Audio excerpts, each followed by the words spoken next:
यहाँ से शुरू होता है स्वर्ग। आइए जानते हैं उस जगह के बारे में जिसे देवभूमि कहा जाता है। और इस देवभूमि से एक रास्ता जाता है जहाँ से जीवित इंसान माना जाता है स्वर्ग तक जा सकता है। उत्तराखंड जिसे देवभूमि कहा जाता है, जहाँ से हर मंदिर, हर पहाड़, हर पर्वत और हर नदी के साथ कई किस्से और कहानियाँ जुड़ी हैं। यहाँ पर हैरान करने वाली दिलचस्प कथाओं का कोई अंत ही नहीं है। और अगर आप इतिहास में रुचि रखते हैं तो आप एक बार उत्तराखंड का अध्ययन ज़रूर करें। यहाँ आपको बहुत सी ऐसी बातें व जानकारियाँ मिलेंगी जो शायद ही आपने कभी कहीं सुनी और देखी होंगी। हम आपको ऐसी ही एक अजब गजब जानकारी देंगे जो आपको हैरान कर देगी और इस विषय पर शोध करने पर मजबूर भी। पहाड़ों की गोद में बसी ऐसी ही एक मज़ेदार और रोचक कहानी है स्वर्ग की सीढ़ियों की। उत्तराखंड को कई धार्मिक स्थानों और देवी देवताओं के वास के कारण धरती पर स्वर्ग और देवभूमि कहा जाता है। देवभूमि से जुड़ी पौराणिक गाथाओं का जिक्र हमारे प्रसिद्ध ग्रंथों में किया गया है, जिनके अनुसार उत्तराखंड के गढ़वाल में हिमालय के बंदर पूंछ में स्थित स्वर्गारोहिणी चोटी से स्वर्ग का रास्ता जाता है। मान्यता है कि महाभारत काल में पांडव इसी रास्ते से स्वर्ग की ओर गए थे। यही वजह है कि इस झील का नाम सतोपंथ पड़ गया।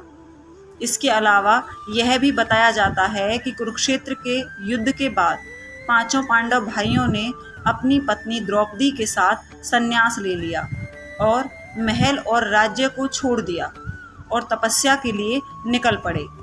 तपस्या का ये सफ़र उन्हें हिमालय के पहाड़ों के बीच ले आया। इस रास्ते में आगे सभी को एक एक कर अपने कर्मों का फल मिलने लगा। कहा जाता है कि सबसे पहले द्रौपदी को उनके कर्मों का फल मिलते हुए मृत्यु प्राप्त हुई, क्योंकि उनका दोष था कि बाकियों के मुकाबले वह अर्जुन से ज़्यादा प्रेम करती थी। उनके साथ सहदेव, जिन्हें अपने ज्ञान पर बहुत घमंड था, लेकिन यहाँ जब इस यात्रा को जब वो पूरा ना कर पाए तो उन्हें भी मृत्यु का रास्ता मिला। इसके बाद नकुल और अर्जुन की मृत्यु हुई, जिसका कारण उनका अभिमान था। इसके बाद भीम की बारी आई। उन्हें भी अपने लालच की भावना के कारण मृत्यु नसीब हुई। ये लंबी यात्रा पांडवों को हिमालय की गोद तक लेकर तो गई, पर युधिष्ठिर को छोड़ एक एक कर सबकी मृत्यु हो गई। यह माना जाता है कि एक कुत्ते के भेष में छुपे धर्म के साथ युधिष्ठिर ने स्वर्ग की सीढ़ियां यहीं चढ़ी थी। बता दें कि एक पौराणिक मान्यता के अनुसार स्वर्गारोहिणी ही एकमात्र ऐसा मार्ग है जहां से मनुष्य मानव रूप में स्वर्ग तक पहुंच सकता है। स्वर्गारोहिणी की यात्रा बद्रीनाथ मंदिर के सामने बने अलकनंदा पुल को पार करके मंदिर के सामने के रास्ते से अलकनंदा के किनारे किनारे शुरू होती है। सतोपंथ झील से कुछ दूर आगे चलने पर स्वर्गारोहिणी ग्लेशियर नजर आता है। यहाँ आने वाले सभी हिंदू तीर्थयात्री यह मानते हैं कि मानवीय शरीर के साथ अगर आप पूरी धरती में कहीं से भी स्वर्ग जा सकते हैं तो वो स्वर्गारोहिणी ग्लेशियर का मार्ग है। कहा जाता है कि इस ग्लेशियर पर 7 सीढ़ियां हैं जो कि स्वर्ग जाने का रास्ता है। हालांकि इस ग्लेशियर पर अमूमन 3 सीढ़ियां ही नज़र आती हैं, बाकी बर्फ़ और कोहरे की चादर में ढकी रहती हैं। स्वर्गारोहिणी का रास्ता बहुत दुर्गम है। इस रास्ते में आप चंद्रकुंड, सूर्य कुंड और विष्णु कुंड के दर्शन करते हुए स्वर्गारोहिणी की उन सीढ़ियों तक पहुंचते हैं जहां से केवल युधिष्ठिर ही सशरीर अपने कुत्ते के साथ स्वर्ग जा सके थे। सतोपंथ और स्वर्गारोहिणी की यात्रा पर जाने के लिए सबसे बेहतर समय जून के प्रथम सप्ताह से लेकर सितंबर तक होता है। इस समय यहाँ बहुत ठंड होती है, इसलिए गर्म कपड़े ले जाना बेहद ज़रूरी है। उत्तराखंड अपनी खूबसूरती से दुनिया भर में मशहूर है। महाभारत के पांडवों का भी इस देवभूमि से गहरा संबंध माना गया है।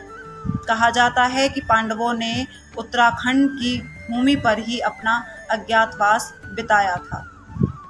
इसके साथ ही महाभारत के युद्ध के बाद पवित्र धार्मिक स्थल केदारनाथ में आकर उन्होंने प्रायश्चित किया था। इतना ही नहीं, हिमालय की गोद में स्थित सतोपंत झील से ही पांडवों ने स्वर्ग पहुंचने की अपनी यात्रा आरंभ की थी। धार्मिक मान्यताओं के अनुसार इसी झील से स्वर्ग की सीढ़ी निकलती है, मगर हिमालय के चौखंबा शिखर के तल पर स्थित संतोपंत झील का रास्ता व आकार बेहद ही रहस्यमयी है। सतोपंत का अर्थ होता है सत्य का रास्ता। सतोपंत का मतलब सत्य का रास्ता यानी सच्चाई की ओर बढ़ने की राह है। मान्यताओं के अनुसार पांडवों ने स्वर्ग जाने के दौरान इसी जगह पर स्नान और ध्यान किया था। कहा जाता है कि पांडवों के स्वर्ग की ओर जाते दौरान रास्ते में ही एक एक करके सभी की मृत्यु हो गई थी। सिर्फ धर्मराज युधिष्ठिर ही सशरीर यानी जिंदा स्वर्ग तक पहुंच पाए थे। धार्मिक ग्रंथों के अनुसार युधिष्ठिर आकाशीय वाहन के जरिए स्वर्ग पर पहुंचे थे। त्रिदेव से संबंध रखता है झील का आकार। संतोपंत झील का आकार बेहद ही रहस्यमयी माना गया है। आमतौर पर तो झील का आकार चौकोर होता है, मगर संतोपंत झील त्रिकोणी है।